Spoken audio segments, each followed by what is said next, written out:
Everyone, Bagnan Baghajatin ব্যায়ামাগারের ৬৫তম বার্ষিক অনুষ্ঠান হয়ে গেল বিভিন্ন আঙ্গিকের যোগাসন প্রদর্শনীর মাধ্যমে। নিয়মিত যোগাভ্যাসের মধ্য দিয়ে সুস্থ নীরোগ সমাজ গড়ে তোলা যায়। অনুষ্ঠানে প্রদর্শিত হয় ছোট বড় সকলেরই চোখ ধাঁধানো যোগাসনে।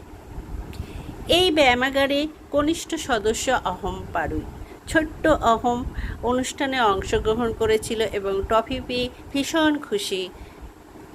দেখুন তার আর সঙ্গীদের পারফরমেন্স।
বড় কিছু কাজ কি